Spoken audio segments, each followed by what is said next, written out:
আসসালামু আলাইকুম সুপ্রিয় দর্শক। আজকে একটি গাছ সম্পর্কে জানাবো, সেটা হচ্ছে শিয়ালমতি।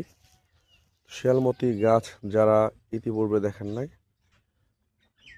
তো আজকে তাদের জন্য এই ভিডিওটি। চিনে রাখুন, এটা হচ্ছে গরুর জন্য একদম মরণ ঘাতী একটি গাছ। তো এই গাছটা একটি বিষাক্ত গাছ। ভুলে যদি কোনো গরু ঘাস খাওয়ার সময় এই গাছটি খেয়ে ফেলে, তো সেই গরুটি 1 থেকে 2 দিনের মধ্যে রক্ত পায়খানা করে পায়খানা কঠিন হয়ে গিয়ে মারা যায়। তো সেখান থেকে বেঁচে ফেরার পথ খুবই একটা কম। তো দেখেন, এটা খামারিদের অসতর্কতা কতটুকু।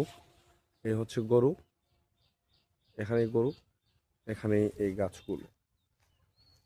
এরকম অসংখ্য গাছ আছে এখানে, এদিকে এদিকে প্রচুর পরিমাণ গাছ। তো আসলে খামারিদের সতর্ক করার জন্য এই ভিডিওটি। তো চিনে রাখুন, এটা হচ্ছে শিয়ালমতি গাছ।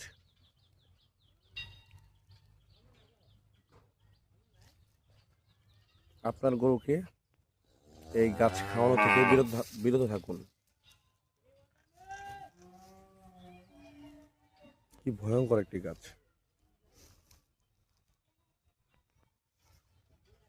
শিয়ালমতির কয়েকটা জাত আছে, এর মধ্যে এটি অন্যতম। অনেক মানে কৃষি জমিতে এই গাছগুলো হয়, এবং কি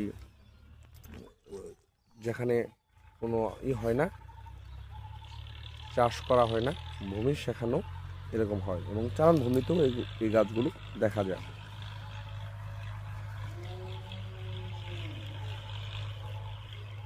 তো সতর্ক হন, আপনার গরুকে নিরাপদ রাখুন।